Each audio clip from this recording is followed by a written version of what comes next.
Hola, buenos días. Vamos a retomar ya esta mañana lo que es el segundo día de este congreso, ¿no? Vamos a comenzar con una sesión del doctor Pedro José Grandes Sánchez. Es doctor en filosofía y profesor de la Universidad Complutense de Madrid. Además, ha sido investigador postdoctoral en el Instituto de Filosofía del Consejo Superior de Investigaciones Científicas. Sus intereses giran en torno a la fenomenología, la hermenéutica y la antropología filosófica, especialmente el personalismo comunitario. Sus obras exploran como la corporalidad, la afectividad y la alteridad, que configuran la subjetividad y las relaciones sociales con atención a filósofos como Heidegger, Levinas, Ricoeur, Marcel y Ortega y Gasset, y la Escuela de Madrid. Ha sacado monografías, artículos y ediciones también críticas, así como traducciones y coordinaciones editoriales de diversos filósofos. Entre sus últimos libros destacamos Levinas de este año, Julia María, también de este año, Ortega y Gasset, también de este año, de la perspectiva vital, la filosofía de la razón vital histórica del 2024, antropología filosófica, el personalismo comunitario y Edith Stein, servir a la humanidad. Además, sus investigaciones más recientes abordan la vulnerabilidad del ser humano, la identidad narrativa y la pedagogía del encuentro centrada en la persona. Muchísimas gracias por estar aquí con nosotros y también gracias por acogernos en esta que es tu casa y creo que se merece un aplauso por tan obra.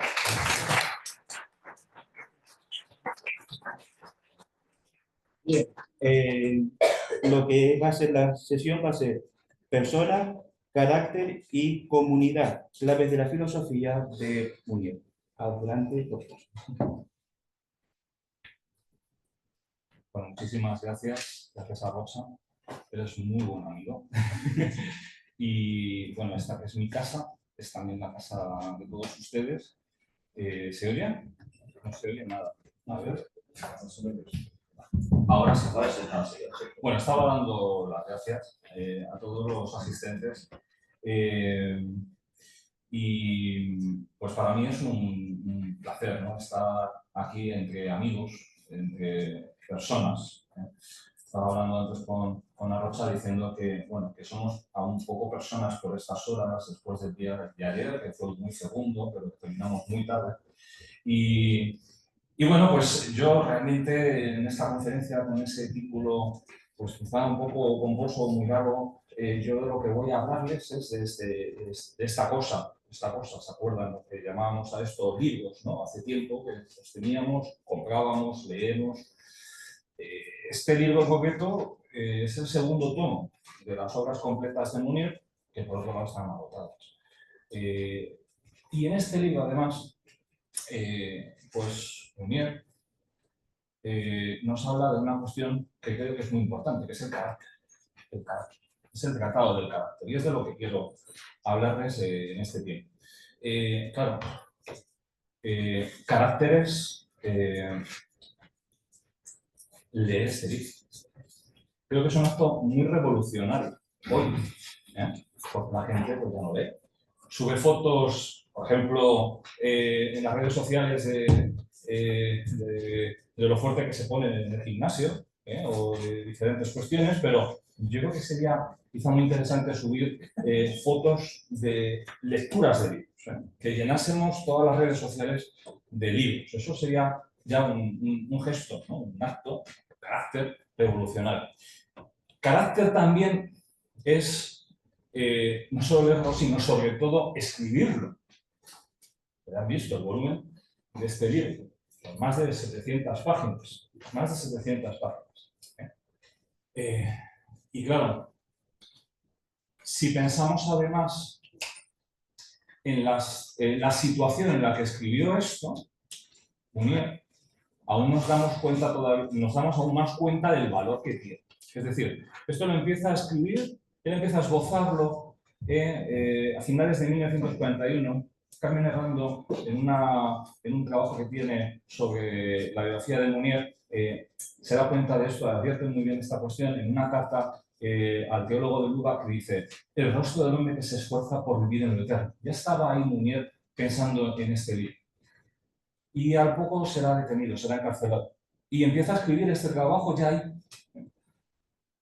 Y claro, además, en esas condiciones en las que Munier está en huelga de hambre. Recordemos eso.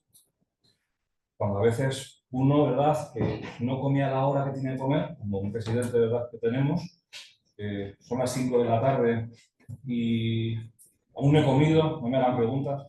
Pues este señor escribe un libro de estas páginas. Es verdad que luego después siguió completando. Pero para que nos hagamos una idea, ¿no? Tratado del carácter, escrito además en una situación de una tensión enorme. ¿No? Y claro, la primera cuestión que tenemos que preguntarnos es: ¿qué significa carácter? ¿Qué es carácter? Carácter, como todos ustedes saben, son marcas, notas que señalan a un ser y que lo diferencian a ese ser de otro ser. Eso es quizá una primera definición como muy genérica, ¿no? Pero claro, estamos hablando de seres, es decir, esta mesa tiene carácter, esta facultad tiene carácter. Pero a partir de Teofrasto empiezan a utilizarse ese término para referirse a personas. Esto es muy interesante. Empieza a vincularse ya no a todos los seres que podemos encontrarnos, sino también a personas.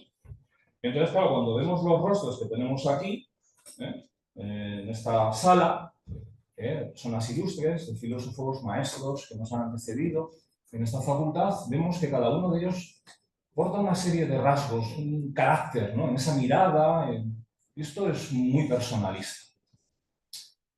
Claro, todo esto en el siglo XVII pues, va a empezar a coger cuerpo con la Latour, empieza a escribir ese tratado de caracteres, ¿no? Y poco a poco se va a ir relacionando carácter con temperamento. Es decir, claro, una persona pues, tiene una forma de ser con unos rasgos, ¿no? Claro, todo eso además está muy vinculado a lo que en la antigüedad eran lo que se denominaban humores. Humores, ¿no? 4 humores. A partir precisamente de cuestiones fisiológicas.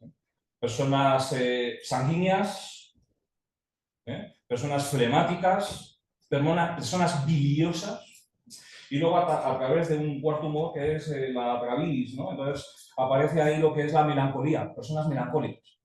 Todo eso va poco a poco introduciéndose en la historia de la filosofía, y claro, de lo que hablamos, en definitiva, es de cuestiones psicológicas, pero ligadas a lo fisiológico. Estamos en un terreno ahí en donde nos encontramos con esas dos dimensiones antropológicas, por supuesto. Claro, Munier, cuando estudia esto, empieza a pedir bibliografía, empieza a leer, empieza a aprender hasta alemán para poder leer todo esto. Con lo cual, imagínense, tratado del carácter. Ya solamente meterse en esta cuestión imprime un carácter, una forma de ser. Como no me quiero perder, pues ya saben, además aquí tengo a muchos alumnos que saben que empiezo a hablar y al final terminamos las clases y no terminamos lo que empezamos a decir, lo quiero leer. Iré comentando algunas cuestiones, pero prefiero leerlo para que podamos ir siguiendo este asunto. Claro, cuando se publica el Tratado del Carácter, en 1946, Munier, y esto es importante, no lo considera una obra cerrada. No es una obra concluida. Y podemos decir, pero madre mía, ¿qué más querías escribir y meter aquí en este trabajo, ¿no? Pero él sigue anotando rectificaciones, referencias, para una edición revisada, aumentada. Y la pena es que se muere. Y pues eso no lo tenemos. Yo no sé si luego a lo mejor Yves quiere decirnos si hay aún todavía textos de este trabajo que se pueden completar. Y sería maravilloso. Es verdad que recientemente acaba de ser reeditado en Francia este año, precisamente el Tratado del Carácter, pero una selección. Una selección. Yo no sé si hoy tienen Carácter una editorial, sería muy, muy bueno, si alguien nos oye, que pudiese volver a publicarse este libro completo. Pero claro, es un riesgo. Es un riesgo, estábamos diciendo antes. La cuestión es que los editores incorporan notas de Munier, subrayando así su condición abierta y dinámica. Por tanto, más que un sistema acabado, es una obra, primero, en tensión. Es lo que él va a denominar una ciencia combativa del hombre. Ciencia combativa del hombre. Y claro, en su prólogo, muy breve, dice: yo no he querido escribir un tratado de caracterología, sino un tratado del carácter. Vamos a ir hablando de qué es esto de la caracterología, porque en el fondo se trata de ir haciendo una descripción de rasgos. No se trata de eso. Munier no busca eso. Munier lo que busca, lo que persigue es un tratado del carácter del hombre. Cito: hemos entrado en una crisis, en una de esas crisis periódicas del hombre, en las que éste busca, en medio de la angustia, retener los rasgos de un rostro que se deshace o reconocer la figura de hombre en el nuevo rostro que le viene. En nuestra investigación no hemos querido solamente tratar del hombre, sino combatir por el hombre. Preferimos declarar a cara descubierta que nuestra ciencia, siendo una ciencia honesta, no deja de ser por ello una ciencia combativa. Fin de la cita. Ese tono existencial que marca este libro, y que además que al final, precisamente de ese prólogo, dice inumbris, marca la clave de lectura del tratado. Una filosofía en acto, escrita desde la sombra, recordemos, en la cárcel, pero orientada hacia la reconstrucción del rostro humano. Munier sabe que Europa vive en una crisis del hombre, una de esas crisis. Hoy estamos en otra. Por eso su filosofía no se refugia en un análisis abstracto, sino que se convierte en un ejercicio de resistencia. Resistencia que ayer comentábamos. Espiritual, sí, espiritual. No hay que tener miedo a esa palabra. Y también pedagógica, y tiene que ver mucho con la filosofía. Frente al individuo fragmentado de la civilización burguesa o el hombre masa del totalitarismo, propone la idea de persona. Es decir, un ser en relación, un ser libre, un ser llamado a trascenderse en la comunidad. Paul Ricoeur, su discípulo y heredero, comprendió profundamente este gesto. Para él, Munier no fue un profesor más, sino el creador de una filosofía que ciertamente no era universitaria, pero que crea un movimiento. Street. Ahí tenéis la foto, ¿verdad?, de esa revista que funda Munier y que da lugar a ese movimiento. Detrás de todo eso hay una misión, una tarea civilizatoria. Rehacer el Renacimiento. Casi nada. Casi nada. Claro, para poder rehacer el Renacimiento hay que poner a prueba la noción de persona. Esa noción que ayer, ¿verdad?, nos decían pues que ciertamente es confusa, no es una cuestión muy clara. Y entonces esto se tiene que hacer frente a las ciencias que hay en ese tiempo, las ciencias objetivas del hombre. La psicología, la psiquiatría y la caracterología. Claro, por eso le interesa tanto este asunto a Munier. El carácter es dado, pero también es que es elegido. Y esa es la cuestión que le va a ocupar a Munier. Los tipos no son el ideal humano, sino el contorno, va a decirnos Munier, de nuestros fracasos cuando dejemos de ser personales. De ahí su ética. Ni determinismo, ni voluntarismo, sino práctica de los valores y libertad para asumirlos. Compensar y transfigurar el temperamento en vocación. Ricoeur ve en ello tres aportes decisivos. En primer lugar, la dialéctica entre persona y naturaleza. una encarnación sin espiritualismo. En segundo lugar, la centralidad del otro y de la comunidad frente a toda soledad estéril, la soledad del individualismo, pero también la soledad del colectivismo. Y por último, un optimismo trágico, del que hablamos ayer, que reconoce la ambivalencia de la historia, pero que apuesta por la acción y el discernimiento. Así se separa, en ese tiempo, del existencialismo de la desesperación. Para Munier la persona es don y tarea, movimiento del ser hacia el misterio. Ese es el corazón de Munier leído por Rivas. Y ahora me va a permitir, mi amigo Arrocha, voy a hacer una pequeña observación sobre Juan Manuel Burgos, que ha leído este libro. Él dice, afirma que el personalismo de Munier carece de sistematicidad, que el tratado de carácter tampoco fue especialmente satisfactorio y que su filosofía habría quedado en cierres. A mi juicio, confundir lo inacabado con lo débil es un error, sobre todo cuando hablamos de personas. Lo que Riquel subraya, que acabamos de decir, no es una carencia intelectual, sino un desplazamiento del acento, del impulso civilizatorio inicial a una verificación filosófica frente a las ciencias de y las filosofías de la existencia. El tratado no es un esbozo fallido, sino la matriz teórica del personalismo, su laboratorio conceptual. En él se formula una tesis fuerte. Es decir, el carácter es como el dibujo del fracaso de la personalidad. No somos típicos más que en la medida en que dejamos de ser plenamente personales. Y esto es para darle vueltas. O sea, la personalidad precisamente es lo que nos marca de una forma individual, distinta a otros seres. Lo típico es lo común. En este sentido, su incompletud no es carencia, sino programa. Munier deja el libro abierto, porque su objeto no admite clausura. Su objeto es la persona, no podemos clausurar a la persona. Esa apertura no rebaja el rigor de su pensamiento, sino que más bien lo constituye. Cito de nuevo a Munier. Una caracterología personalista excluye la costumbre común de fijar los rasgos de carácter en una especie de intemporalidad objetiva e indiferente, independientemente de la afirmación y del rechazo del pasado vivo y de las opciones de valor. Esta es la clave.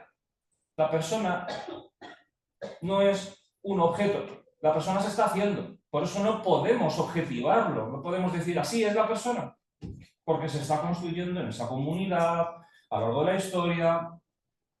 No es una cosa, claro, desde una visión aristotélico-tomista es una sustancia individual, ¿no? Es un objeto, pero las personas no son así. Por eso a mí me parece que este libro es un libro que nos sigue hoy interpelando, es un libro que se está haciendo cada uno en su vida. Y es eso que es lo que es dinámico. El Tratado de Munier, por tanto, nos recuerda que el carácter es la materia resistente de la libertad y que la persona, lejos de encerrarse en la intimidad, se realiza en la comunidad. Vamos a hablar ahora del carácter como acceso a la persona. Como acabo de decir, creo que este trabajo aún sigue conservando su fuerza. Pero claro, la cuestión es, si seguimos fragmentando el ser humano en cualidades, en funciones, en medidas, sabemos cada vez más, sin duda, sobre el individuo, pero quizás menos sobre la persona. Esta es la cuestión. La pregunta decisiva es entonces, ¿cómo accedemos a ella? Munier parte de una crítica de las dos grandes tentaciones de la psicología moderna. La primera es su manía clasificatoria, que convierte el carácter en un catálogo de rasgos, una especie de zoología del temperamento. Es una investigación cómoda, desde luego, pero estéril, porque clasifica sin comprender, sin encontrar el sentido. La segunda crítica que hace Munier es la pretensión de reducir lo humano a lo mensurable. El laboratorio aporta precisión, pero deja fuera del centro precisamente lo que nos interesa. El lugar donde se une la motivación, la libertad, el yo, eso no se puede medir.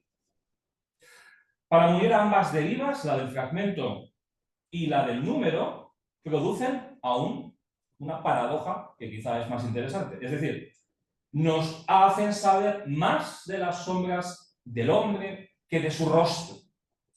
Frente a ellas, Munier propone una ciencia que restituye al sujeto en su espesor vital, sin disolverlo. Por eso estudia a quienes intentaron escapar del mecanicismo. Y en este trabajo hay muchísima bibliografía. Munier hace un repaso de aquellos que estudian al hombre en situaciones globales, de los que buscan al hombre en estilos de integración, y también aquellos que estudian los temperamentos a partir de tres ejes fundamentales: la emotividad, la actividad y lo que se va a denominar secundariedad.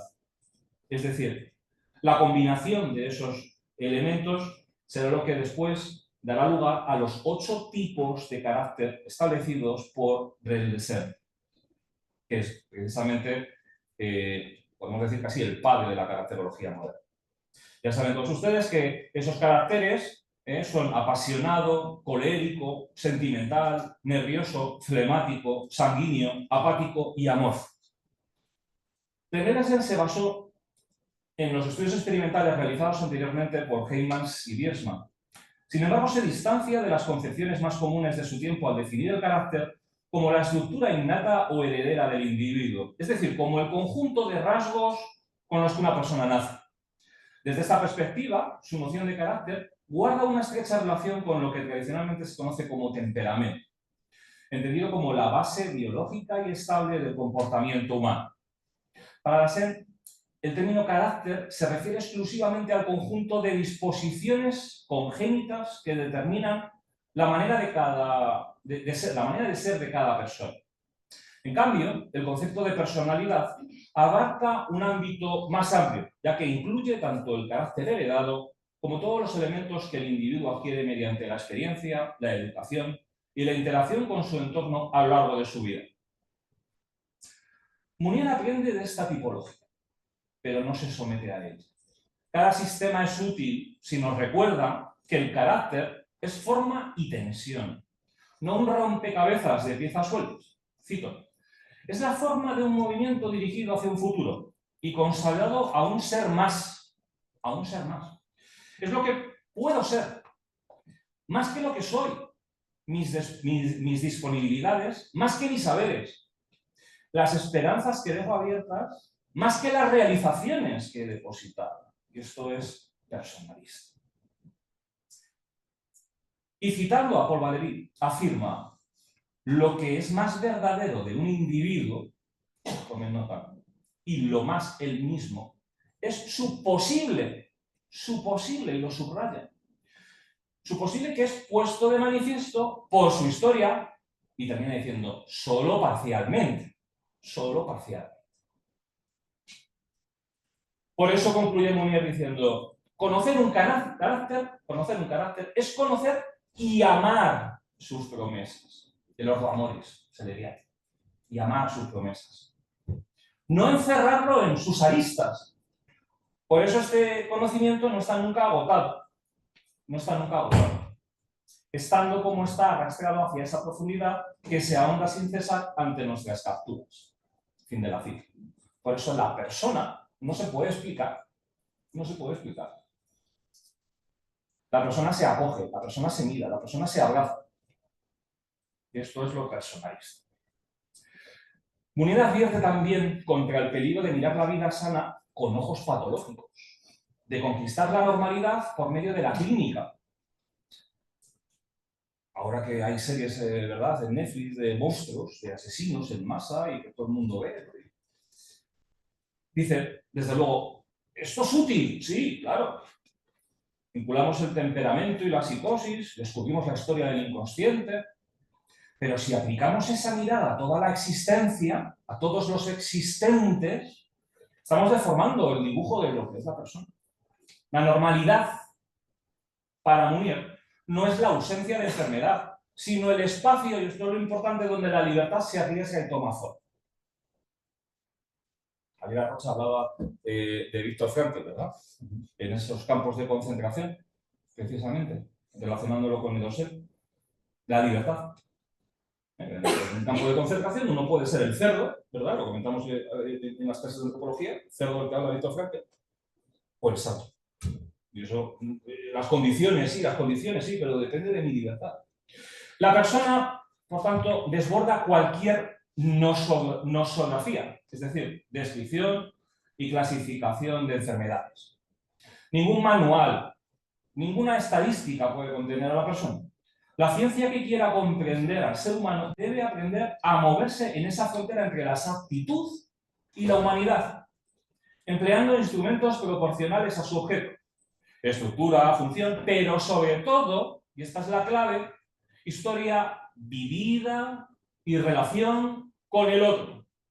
De ahí su idea de una ciencia combativa, rigurosa pero encarnada. El carácter, por tanto, es una trama viva donde lo biológico, lo psicológico, lo espiritual se entrelazan. Y Munier se está moviendo en esta frágil línea. Claro, si confundimos el tipo, el rasgo, con la persona, perdemos el misterio. Esta es la cuestión, perdemos el misterio. Pero si renunciamos a los tipos, también caemos en la confusión. Luego no hay que renunciar a ellos. Su programa, por tanto, busca un equilibrio entre esa objetividad de la revelación y del conocimiento científico. Claro, la cuestión es, cuando la ciencia olvida la totalidad viva de la persona, esta queda reducida a un objeto de observación. Un objeto de observación. Como el insecto, ¿verdad? Ante el entomólogo, que lo está observando. Pero somos personas vivas. En determinadas circunstancias, ¿verdad? Nos comportamos de una cierta o determinada manera. La cuestión es que nadie es puramente colérico, ni melancólico, ni flemático, de un modo puro, estricto. La vida real mezcla, compensa, transforma y se desplaza entre los distintos tipos a lo largo del día. El filósofo francés lo expresa de la siguiente manera, cito: no somos típicos, más que en la medida en que dejamos de ser plenamente personales. ¿Recuerdan esta frase? El tipo entonces nos muestra dónde se endurece lo que debería seguir creciendo. Es que yo soy así, pero soy así, no puedo cambiarlo. Y ese es el tipo, pero puede seguir creciendo. Eso es lo que nos dice Munier. El carácter es movimiento, por tanto, melodía singular de una libertad encarnada entre lo heredado y lo elegido. En síntesis, mi carácter no es lo que soy, sino lo que puedo ser. Lo que puedo ser. Para Munier, cito, todo hecho psicológico es un acontecimiento en primera persona. Acontecimiento. Y no puede ser formulado más que en primera persona.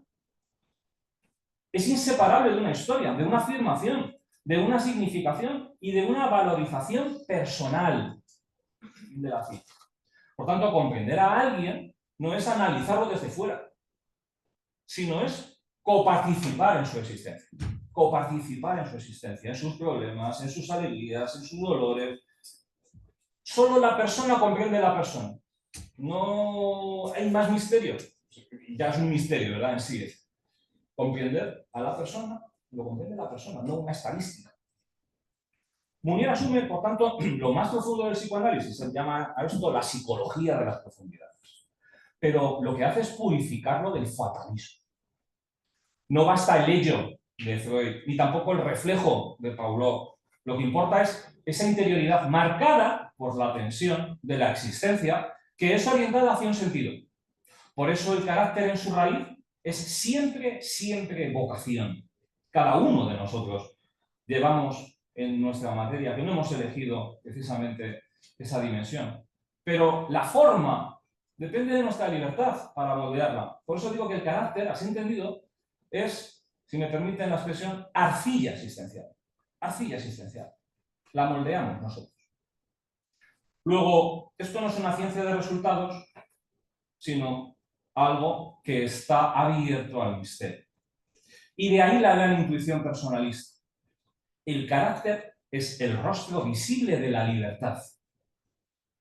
Y la ciencia que lo estudia no puede prescindir de ese misterio. Claro, esto es muy interesante porque en ese prólogo, que no lo he leído completo, termina diciendo: Le es necesario entonces elegir vigorosamente con fuerza, en la confusión de todos los valores, lo que es ser hombre. Y hombre de su tiempo, además. Después, quiero elegir, después, dice Munier, quererlo, osadamente, aliando imaginación y fidelidad. Nosotros hemos elegido, dice Munier. Estoy viendo este prólogo. Vamos entendiendo un poco qué es lo que persigue Munier. Que seamos nosotros quien elijamos, osadamente, con vigor. Pero, claro, una vez que lo hemos elegido, luego hay que hacer. Ese es el carácter. Pero Munier, claro, señala también una serie de dificultades. Empezamos diciendo que Munier constata dos imágenes para explicar la concepción de la persona que creo que son muy interesantes. La primera proviene del Tratado de las Sensaciones del filósofo Étienne Bonnot de Condillac, quien imaginó, como todos ustedes saben, en ese tratado, una estatua de mármol organizada interiormente como un ser humano, pero privada, y esta es la cuestión, de todas esas experiencias sensoriales. Esa figura espera pasivamente a que el mundo le despierte a través de una sensación, por ejemplo, el olor de una rosa. Munier considera que esta metáfora representa una visión abstracta y despersonalizada del ser humano, un autómata espiritual, encerrado en sí mismo y separado del mundo, incapaz de actuar o relacionarse. Frente a esa imagen pasiva, Munier propone otra más concreta, más osada, más vital, la del nadador. Un nadador, una cosa muy común, ¿verdad? No sé si son más de montaña o de playa ustedes. El hombre real no observa el mar desde la orilla, como un espectador pasivo, sino que se sumerge, se quiere meter, las olas, nada, experimenta, quiere sentir ese contacto. Uy, está caliente, está fría, hay una medusa. Vivir para Munier es participar activamente en el mundo, en un movimiento continuo entre dos polos inseparables, pertenecer y afirmarse.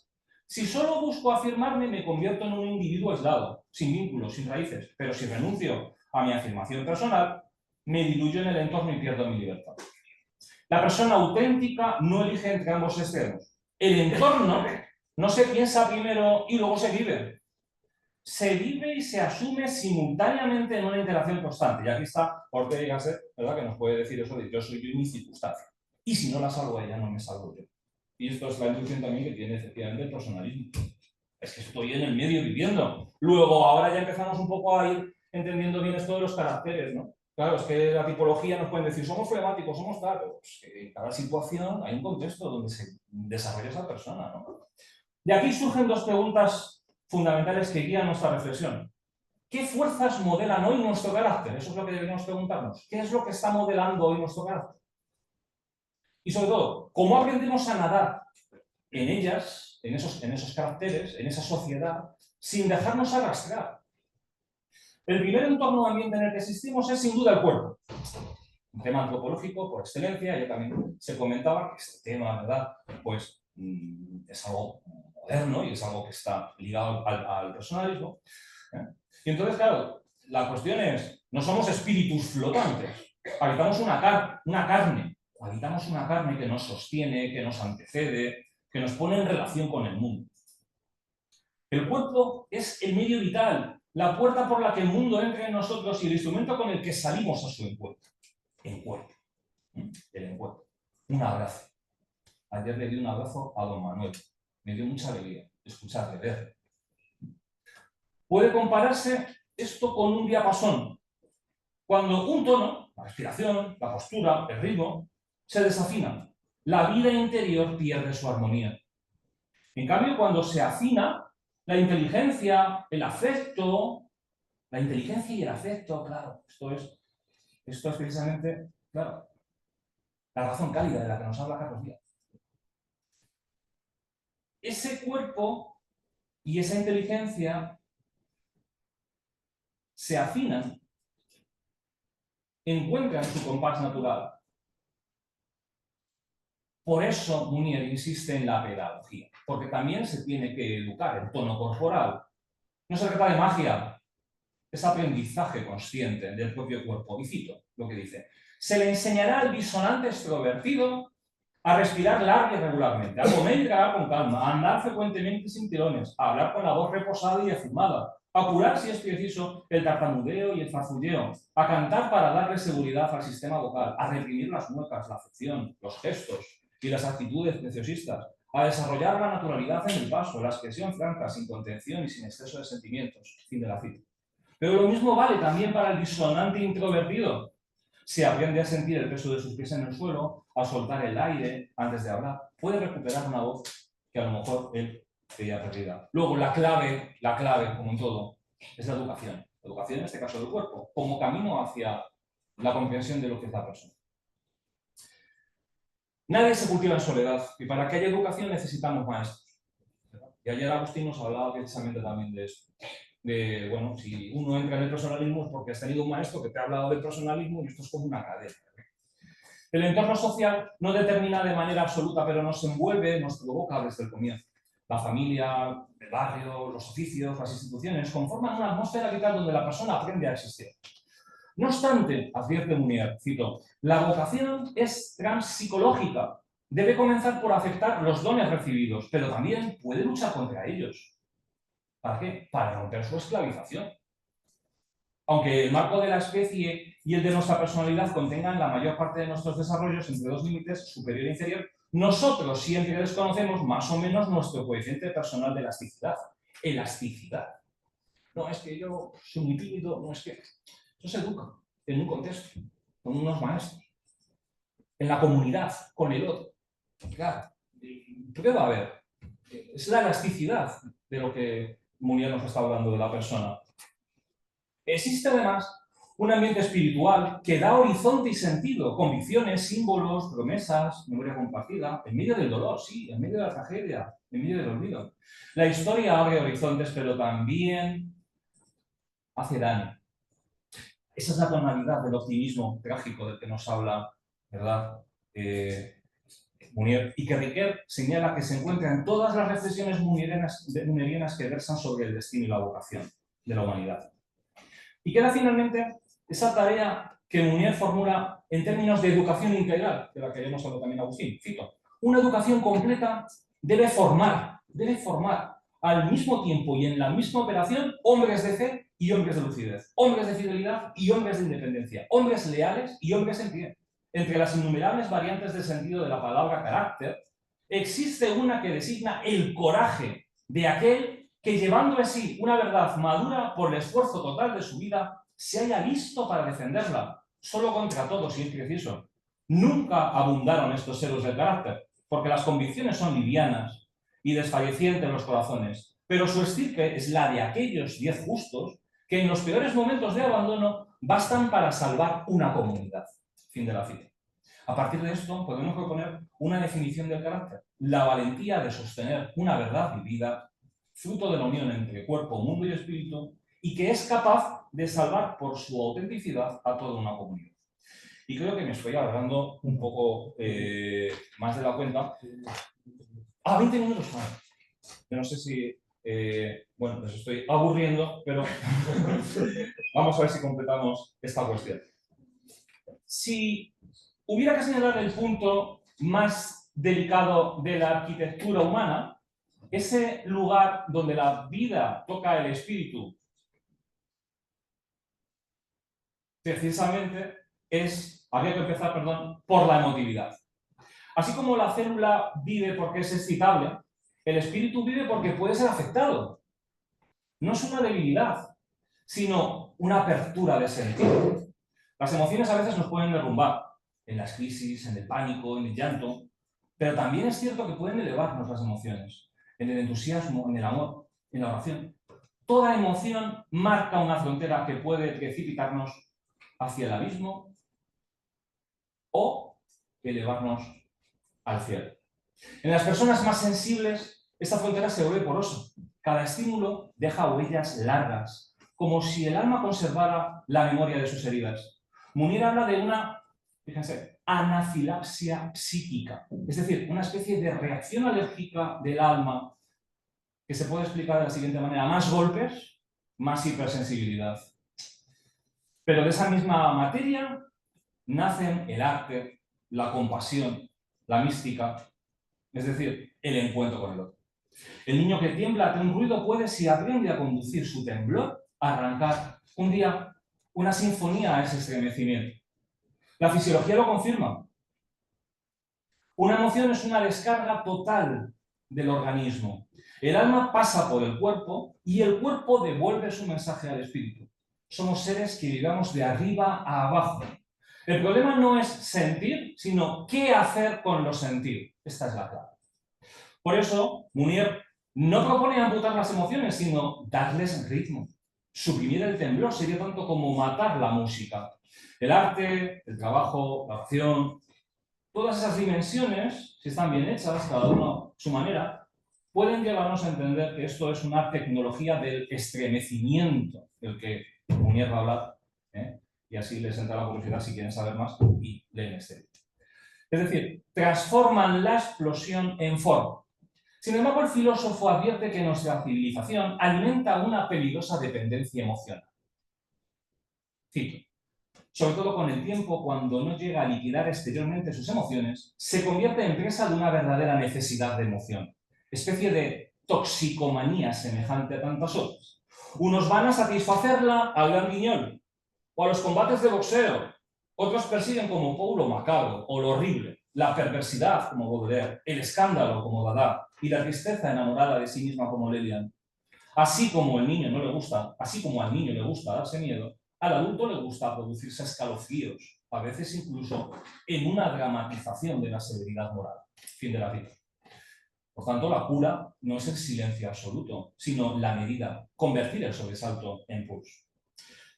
Pero el alma no vibra en el vacío, vibra en un mundo que ofrece resistencias. Conocer, amar, temer, es salir de sí mismo, exponerse a lo real. El sentimiento de realidad nace del obstáculo. Cuando algo se opone, nos revela su presencia, pero también nos revela la nuestra, el otro. Entre el deseo que busca gozar y el mundo que se siente, que el mundo que se resiste, se liga la batalla que nos hace adultos. Ni la adaptación total, ni la rebelión absoluta son humanas. Munier propone una, cito, sudaptación saludable. Aceptar la dureza del mundo, pero sin renunciar a transformar. Esta pedagogía de realidad, sobre todo en la vida comunitaria, se da precisamente en ese encuentro con el otro. Por último, Munier hace descender del pedestal a la inteligencia abstracta. La hace precisamente bajar para encumbrar una inteligencia encarnada, aquella que sabe escuchar con el cuerpo, aquella que se deja corregir por lo real, esa inteligencia que no enfría la emoción, sino que la orienta, que la humaniza. Así es como aparece la persona entera, en quien razón y afecto se reconcilian, como enseña Carlos Díaz, ese doles ergo sum, esa razón cálida que se deja precisamente aceptar por el otro, por ese dolor.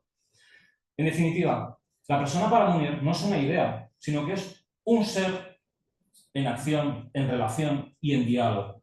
Nace del estremecimiento, se prueba en la resistencia, se sostiene en la fidelidad y se ilumina con esa inteligencia integrada. Y en esa presencia ofrecida al otro es donde, esta es la cuestión, el carácter alcanza su verdad. Quizás el punto de inflexión en todo esto sea el respeto. Ayer Jesús Conil nos hablaba, no sé si se dieron cuenta de ese detalle cuando decía por cortesía voy a dar gracias, y bueno, por cortesía, la cortesía es un gesto muy personalista. Y de estas cuestiones ha hablado mucho Levinas. La tolerancia burguesa se contenta con no molestar. Pero el respeto es mucho más que eso. Consiste en el reconocimiento de un misterio. Una libertad que no me pertenece. De esa raíz que brotan la simpatía, la confianza. Y claro, donde faltan, el alma se repliega. El alma se repliega. Hay hostilidad, hay violencia, hay miedo. Y claro, la vida se apaga. Por eso la hospitalidad es para Munier, cito, un criterio de apertura al otro. Fíjense, un criterio de apertura al otro. Entonces, claro, ¿cómo es entonces esa comunidad? Ayer Manuel Macías nos habló del ENIPLAN, ¿no? De esa comunidad, y no paraba de decir que se había sentido muy bien acogido, que le habían tratado muy bien, Y es una maravilla. Tiene rostro. Una comunidad personalista tiene rostro. Se reconoce en prácticas concretas. Esta es tu casa, pasa. Pequeñas comunidades donde se prueba lo grande, como, por ejemplo, en la familia, en la escuela, en la universidad, en el trabajo, en una asociación. Y ahí ves a las personas y ves si hay comunidad o no. Ahí es donde se mide precisamente la humanidad. En esos espacios lo común no es lo impersonal, es un bien compartido que personaliza a cada miembro. Por eso la comunidad educa el carácter, nos saca del espejo en el que nos estamos constantemente mirando. El colérico aprende a demorar su ritmo junto a la presencia calmada del otro. El tímido aprende a decir, aquí estoy, bajo una mirada que no humilla. El sentimental se vuelve fuerte cuando su comprensión es sostenida por el otro. El flemático despierta el calor de una tarea común. Podemos seguir. Donde hay cooperación, donde hay comunitarismo, la vida se humaniza.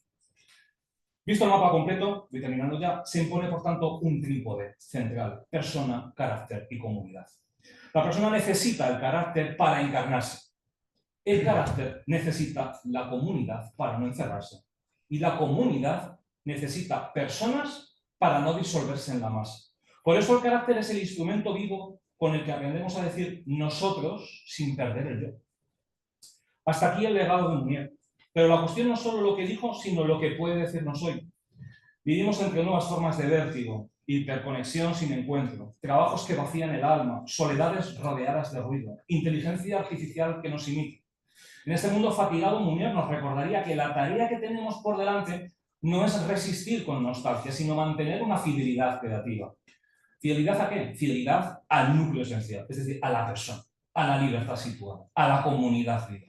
Y creatividad, sí, para inventar nuevas formas de pensamiento encarnado, de esperanza compartida. Como escribió el propio Munier, rehacer el renacimiento no es volver atrás, sino darle al espíritu un cuerpo nuevo. En el centro de todo está el carácter, esa zona donde el don se convierte en tarea.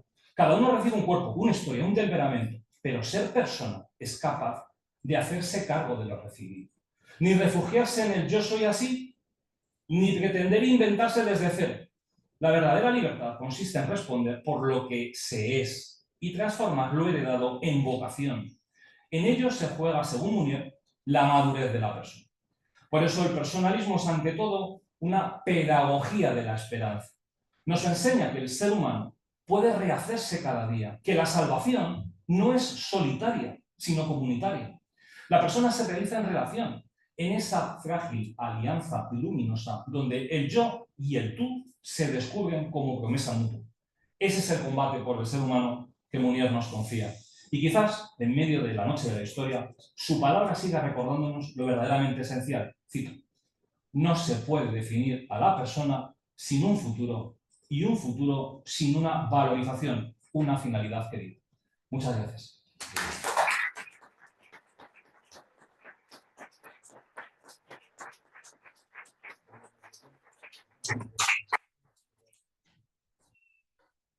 Bien, ahora vamos a continuar con la ronda de dudas, cuestiones y preguntas.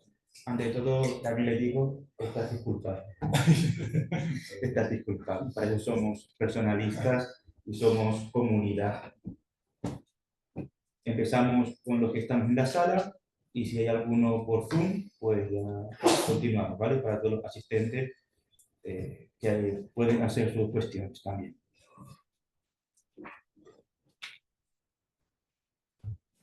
Perdón mi español. Primero, muchísimas gracias. Dos cosas.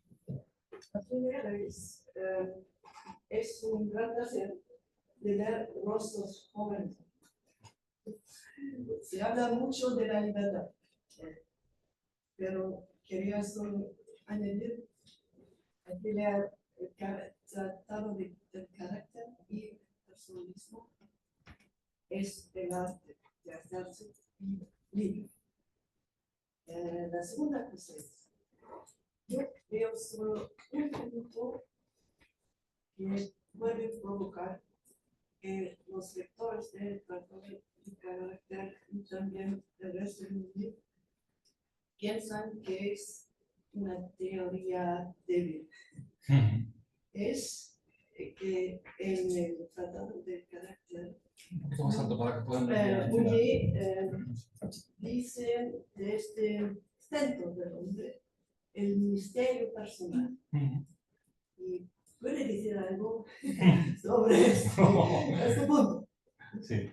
Solo la debilidad de esta expresión. Sí, muchas gracias. Bueno, creo que es lo que comentaba al principio, ¿no? Cuando he hecho precisamente referencia a esta cuestión.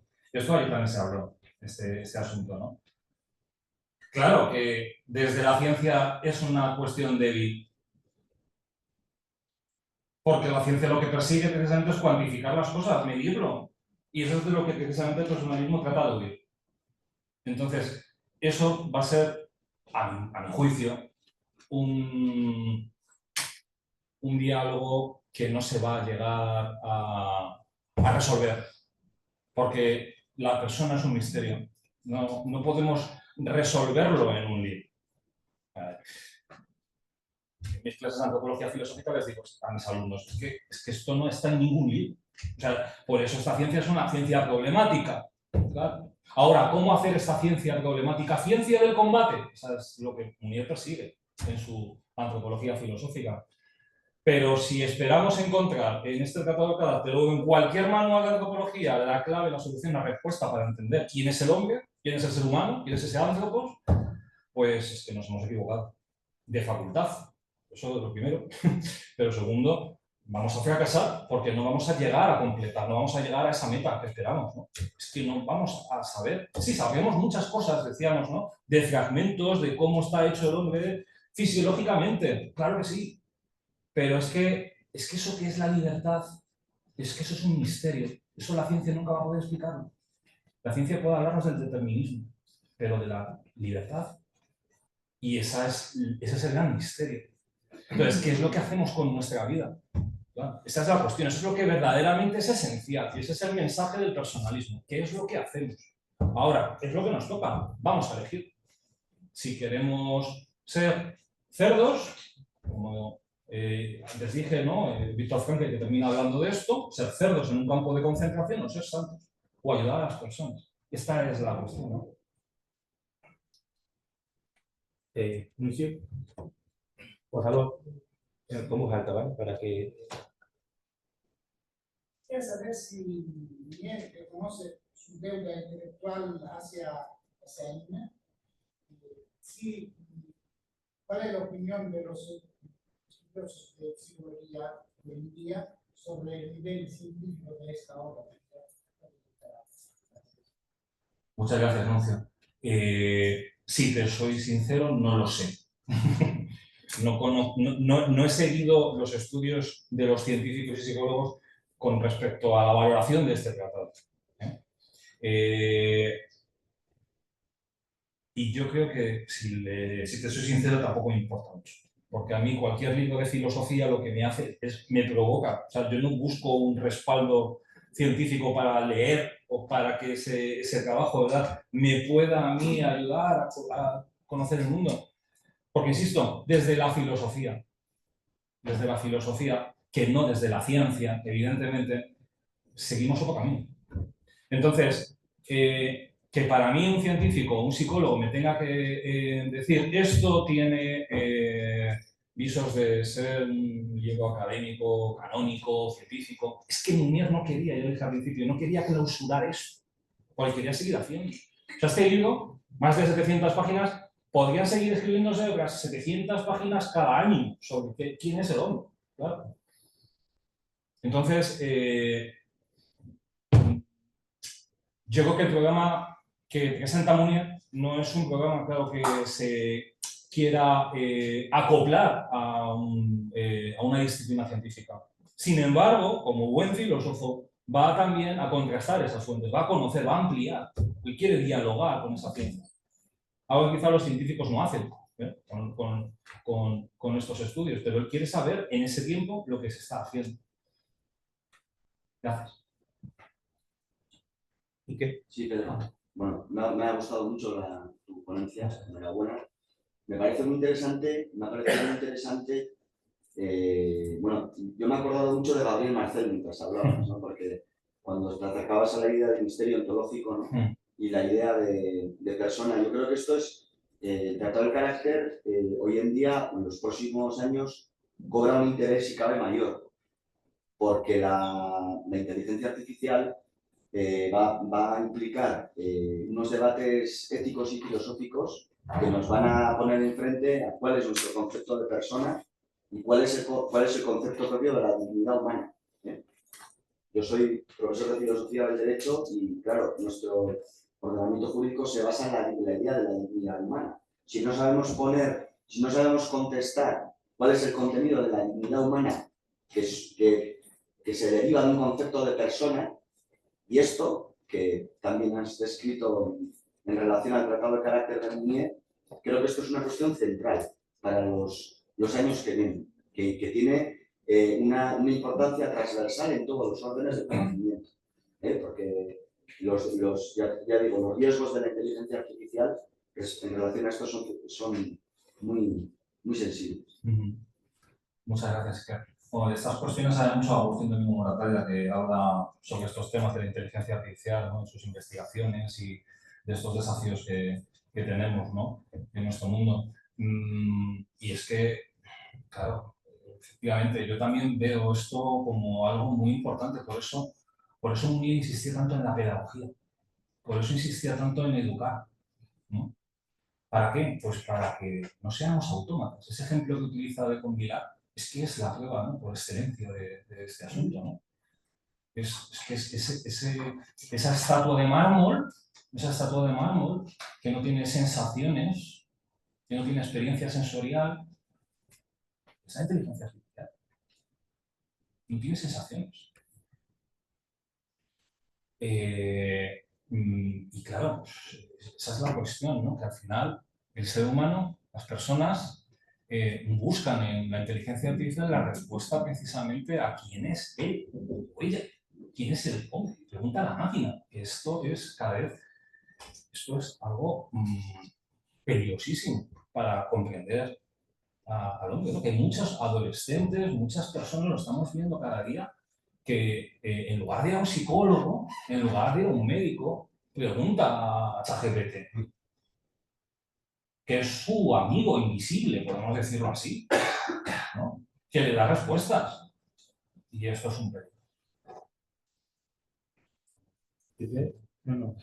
Sí, al escucharte por primera vez, yo pensé que cuenta que realmente de la influencia también de los diálogos platónicos. O sea, y pienso que casi cada diálogo, por ejemplo, con Sócrates, por supuesto, es casi una relación con un carácter filosófico y psicológico.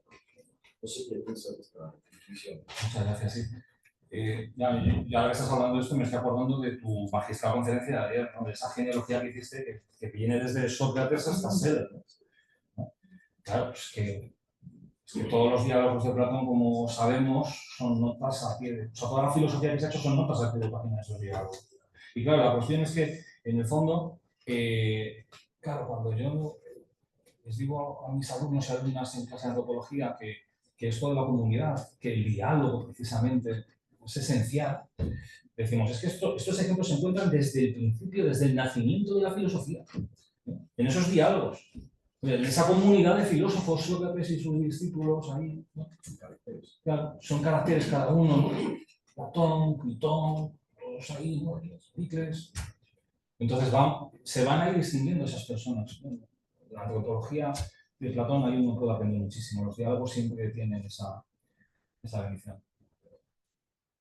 ¿Había una pregunta más? ¿Javier? Sí, muchas gracias por la ponencia.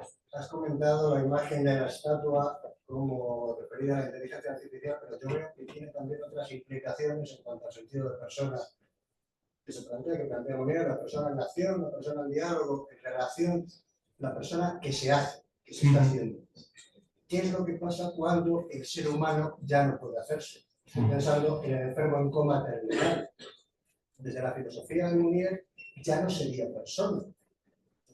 Ya no sería persona en el sentido de que no puede hacerse. Esa persona ha terminado esa fase. ¿Cómo responde eso Mounier? Pues Esas implicaciones en cuanto a la eutanasia, implicaciones actuales, filosofía del derecho, pueden ser muy importantes. Sí, sí. Pero no vuelvo a mencionar a Agustín de Morataria, pero es quien mejor sabe de estos temas, de bioética. Pero a mí me parece que precisamente el otro, el que está ayudando a esa persona, está contribuyendo a que precisamente primero él como persona pueda serlo y que esa persona que por el motivo que sea no puede seguir sintiendo, por ejemplo, pueda ser persona, pueda seguir manteniendo precisamente ese núcleo que es una persona. La persona no muere.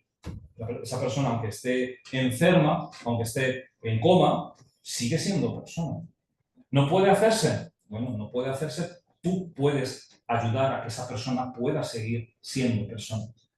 Yo creo que sería quizás la respuesta que podría dar Munier. Evidentemente no me imagino a Munier pensando ya mi persona porque no puede hacerse. Eso no sería una respuesta personalista. Munier diría, claro, lo que hemos dicho antes, una persona no se salva sola. Una persona no se salva sola. Es verdad que yo tengo que hacerme, porque está en mí precisamente esa capacidad de ser, de hacer, pero yo solo con mis propias fuerzas no puedo ser. Necesito del otro para poder ser y precisamente ahí está ese encuentro. Que el otro precisamente va a hacer que yo pueda seguir siendo persona.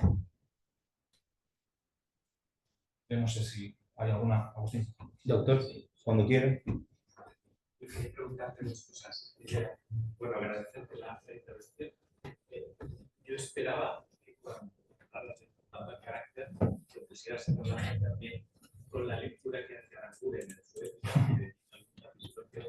y cualquier opositor del gobierno español cuando uno de los temas de las oposiciones tradicionalistas sinceramente el carácter y personalidad. Entonces, en ese temario, pero era muy importante en filosofía tener clara la distinción entre carácter y personalidad, leerse bien el libro de carácter y ver qué hay detrás del carácter. Creo que el carácter nos prepararemos. Pero que sepamos que hay varias tradiciones cuando se plantea esta reflexión sobre el carácter. Entonces, lo has planteado una, pero interesante. Luego hay otra cuestión muy bonita y es, yo creo que debe ser filosofía no dialogamos lo suficiente con los psicólogos. Hoy los psicólogos se creen que son una ciencia absolutamente revolucionaria, tienen muchas asignaturas donde tratan solo la personalidad, psicología de la personalidad, tipos de personalidad, y usan y abusan de este tipo de reflexiones. Entonces, creo que nosotros en filosofía no estaría mal que dialogáramos con la neuropsicología que existe y que les hiciéramos memoria de los orígenes personales de las distintas tradiciones psicológicas para que no consideren a la persona como un objeto de investigación, sino que sigan tratándola como persona y por lo tanto. Entonces, creo que en esta facultad de filosofía y quienes estamos en la vida académica universitaria, realmente nos faltan espacios de diálogo con, no digo con cualquiera de las psicologías, sino con aquellos que realmente están interesados en respetar a la dimensión superior, la dimensión de persona que hay detrás de la historia de la historia. Sin olvidar que nuestros compañeros de psicología tienen, probablemente nosotros también, pero yo lo tiene mucho más claro en el compartido entre aquellos que defienden la filosofía. Recordemos que en esta casa, por hablar de pinillos, son gente que sin el estudio de la filosofía, sin la fundamentación filosófica de este tipo de libros, no hubiera llegado donde ha llegado, probablemente la psicología española no estaría de esto. Entonces, la pregunta, ¿tú crees que hay suficientes espacios de diálogo entre psicología, por ejemplo, vista de Víctor Frank, y toda una tradición que no se cultiva en la facultad de psicología, y es esa potente tradición de la logoterapia, donde de literatura es importante, pero ni siquiera, y yo hablaba con muchos psicólogos, realmente muchos psicólogos no tienen ni idea de la logoterapia existencial, de Víctor Frank les suena absolutamente así. Entonces, creo que si promoviéramos espacios de diálogo de este tipo de especialidades, probablemente aprenderían, nosotros aprenderíamos la es mucho más compleja, pero probablemente también recuperarían ellos una memoria que nosotros no sé cómo es. Sí, Muchas gracias, Agustín. Muchas gracias por el apunte de Arambure. Tienes toda la razón, pero al final se hubiera ido, podría haber hecho la mención, ciertamente, a ese tema de la ética. Con respecto a la pregunta que me planteas, pues ciertamente yo creo que no hay espacios. No hay espacios. Y creo que sin duda sería muy fructífero, muy fecundo para trabajar precisamente en un conocimiento mayor del ser humano, sin duda. Sin duda. Lo estábamos diciendo antes con el riesgo que supone la inteligencia artificial, ¿no? Entonces, se deberían de crear más espacios, más congresos, más actividades en donde pues, pudiese haber un intercambio de ideas, un conocimiento. Efectivamente, yo también conozco a psicólogos, cuando les hablas de la logoterapia de Viktor Frankl, a ver, les suena a chino, les suena a filosofía. En el fondo, también, ese es un poco el espacio en el que ha quedado para los psicólogos la filosofía y todas estas cuestiones, ¿no? Eso lo comentábamos antes. Pero habrá que propiciarlo, ¿eh? Si no es por parte de los psicólogos, por parte de los filósofos, el que podamos construir ahí puentes y debates y un trabajo más fecundo en esa línea.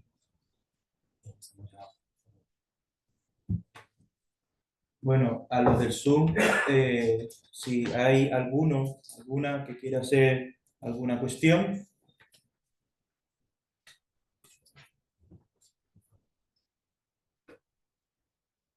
Vale, yo voy a decir una cosa. Aquí hay alumnos, ¿verdad?, de filosofía. Sí, sí, sí. No sé, están todos los que están aquí. Yo doy clases en un colegio, en la facultad, en dos, solamente de filosofía, y me gustaría saber qué opináis de lo que dijo vuestro profesor. Me estoy metiendo mucho en esto, si no lo suspende ya está. No, pero no, en el sentido de, ¿os parece interesante lo que es la propuesta personalista? ¿Os parece un rollo anticuado quizás? ¿Actual? Venga. ¿Te puedo? Sí. Yo opino que es interesante todo el tema de, pues eso, el personalismo comunitario, todo el tema de vida en comunidad, sobre todo después de todo lo que ha estado sucediendo últimamente, tanto a nivel internacional como a nivel nacional. Muchos de nosotros, en plena pandemia del COVID-19, éramos incapaces de comunicarnos por otra forma que no sea por videollamadas. Y al final, quieras que no, eso acaba condicionando a tener ciertas emociones o cierta capacidad de emocionar con otras personas. Porque tú lo que no estás viendo es esa persona. No ves los gestos, no ves las caras, no ves el rostro, que es de lo que hablábamos sobre Muriel y sobre Muriel. Lo importante, al final, se acaba perdiendo, se acaba diluyendo. Y esto es lo que va a acabar trayendo inevitablemente la inteligencia artificial y el avance de las nuevas tecnologías. Por eso creo que es importante el hecho de que se dé esta ciencia como la antropología filosófica, ya que al final es lo que estamos diciendo. No podemos llegar a conocernos en nuestra totalidad sin ponernos en el lugar del otro. Y eso quiere decirse que necesitamos pues ciertas capacidades sociales que, por desgracia, estamos perdiendo. Interesante. Muchas gracias. Muchísimas gracias, ¿eh? Tiene sentido lo que dices. Ya lo que está explicando nuestro profesor, yo también pienso que el personalismo comunitario es algo necesario que tenemos que rescatar como sociedad y como una forma de pensamiento sobre la otredad y sobre nosotros mismos que nos permite humanificar, que nos permite ser otra vez humanos. Yo creo que sí que es necesario volver a rescatarlo. Suscribiéndome a lo que ha dicho antes mi compañero, realmente, si nos ponemos a estudiar un poco la sociedad, cómo ha sido después del confinamiento, que supuestamente iban a ser 2 semanas, creo que no fueron 2 semanas, no sé. Si suscribimos esa idea, nos damos cuenta cómo el instituto, yo lo tuve que vivir en primero de la ESO, ese confinamiento, ese encierro en una casa. Si nos damos cuenta, realmente la gente se ha distanciado de tal punto que ya no tenemos ninguna humanidad, o sea, no tenemos nada que nos unifique.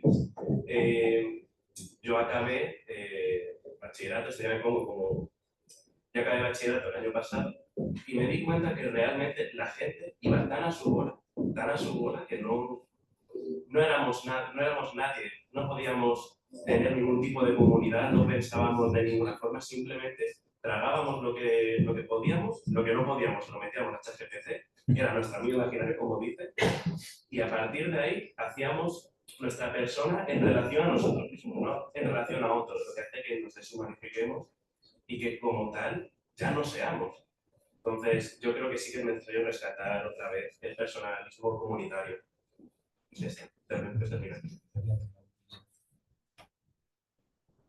Yo como alumno del profe, para recargar las cuestiones que me han parecido interesantes, pues sí, para no volver a repetir, el funcionamiento afectó mucho esta manera de cómo vemos a las personas a nuestro alrededor. Y yo creo que hablar de la comunidad sin el personalismo y de cómo debemos ayudarnos, cómo debemos conectar una cadena para generar más ideas en la filosofía, que es la mejor cosa que le puede pasar al ser humano hoy en día, porque en una sociedad que se basa en el consumo y en el hiperindividualismo de yo compro lo que yo necesito y no pienso en nadie más, hablar de comunidad, aunque pueda sonar anticuado, que es algo que se necesita mucho para poder ver qué necesitan otras personas, que, como dijo Muriel, como has comentado tú, como el tímido puede llegar a generar bots y así apoya esa voz.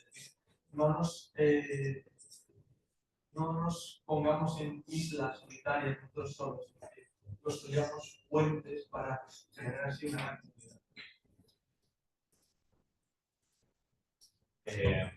Yo creo que en cuanto a la teoría del personalismo comunitario, creo que muchos de aquí, como estamos bastante de acuerdo.